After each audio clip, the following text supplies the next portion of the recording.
मध्ये तुमचं नाव सांगा। महाराष्ट्राचे कॅबिनेट मंत्री तथा सर्वस्व बावनकुळे साहेब आल्यामुळे आदिवासी मन्नेर वारलू व आदिवासी कोळी बांधव अन्यायग्रस्त जमातीच्या वतीने मी अखिल भारतीय आदिवासी मन्नेर वारलू समाज संघटनेचा जिल्हा अध्यक्ष या नात्याने रावसाहेब श्रीराम पोपलवाड पाटोदेकर, त्याचबरोबर कार्याध्यक्ष बोधगिरे साहेब, त्याचबरोबर ज्येष्ठ आमचे उपाध्यक्ष इंगेवाड साहेब, त्याचबरोबर ज्येष्ठ अँडलोड सर, त्याचबरोबर आमचे गुरलेवाड काका, हे सर्वजण आम्ही बावनकुळे साहेबांना अन्याय होत असलेल्या वाचा फोडण्यासाठी जमातीचं निवेदन देण्यात आले। यापूर्वी त्यांनी प्रचार सभेमध्ये व वेळोवेळी आम्हाला आश्वासन दिले होते की आदिवासी विभागावर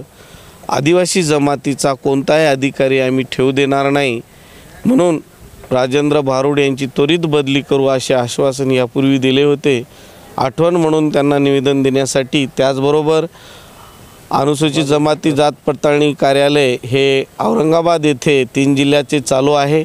हे 3 जिल्ह्यातील लातूर, नांदेड, हिंगोली या जनतेला अतिशय गैरसोयीचे होत असल्यामुळे हे सदरील कार्यालय मुख्यालयी नांदेड जिल्हा या ठिकाणी त्वरित हलवावं आणि या ठिकाणी कार्यान्वित करावं या मागणीसाठी, त्याचबरोबर SC, NT, VJNT, SBC, OBC यांना महाराष्ट्र शासनाने ब्लड रिलेशनचे राजपत्र काढलेले आहेत।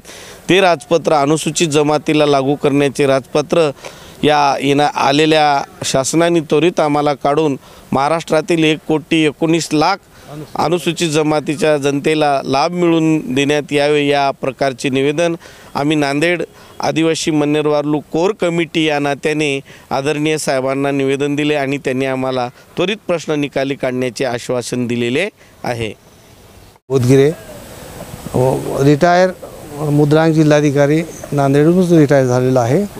महत्त्वाचे गोष्ट म्हणजे व्हॅलिडिटी जे मिळत नाहीत, आपल्या फक्त किनवट समितीकडूनच हे प्रकरणं नोटिसेस वगैरे काढणे, ज्याच्या वैधता मिळालेल्या आहेत त्यालासुद्धा सर्वांना रद्द करण्याच्या सर्व नोटिसा देत आहे समिती औरंगाबादला।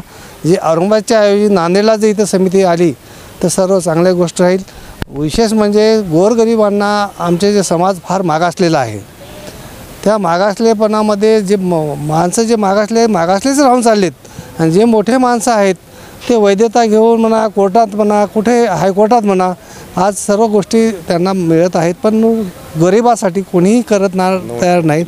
म्हणून आज माननीय श्री बावनकुळे साहेब कॅबिनेट मंत्री यांना आम्ही निवेदन देण्यासाठी आलेलो आहोत आणि त्यांनी सर्व गोष्टीवरती विचार करून सांगू असे बोललेले आहे। काय आश्वासन दिले का बावनकुळे साहेब? बावनकुळे साहेबांनी म्हणले की बाबा हे आता वरचे अधिवेशन वगैरे होईल त्यावेळेस आपण मांडू, पण विशेषतः भारुड साहेब म्हणून हे आदिवासी त्यांच्या विभागावर जे आयुक्त बसलेले आहेत ते आदिवासी माझी जात खरी आहे हे सर्व आम्ही बोगस आहोत, मादे कोळी मन्नेर वारलू हे असं म्हणत आहेत। त्यांना म्हणायचा अधिकार नाही, ते शासनाचे बांधलेले अधिकारी आहेत। त्यांनी जर असं बोलत असेल तर आदिवासी डिपार्टमेंटला आदिवासी जमातीचा एकही अधिकारी कोणी नको, कर्मचारी देखील नको, अशा पद्धतीनं आमची एक मागणी आहे। तेवढे आश्वासन दिलेलं आहे, त्यावरून आपण विचार विनिमय करू म्हटले सर। Okay, thank you sir.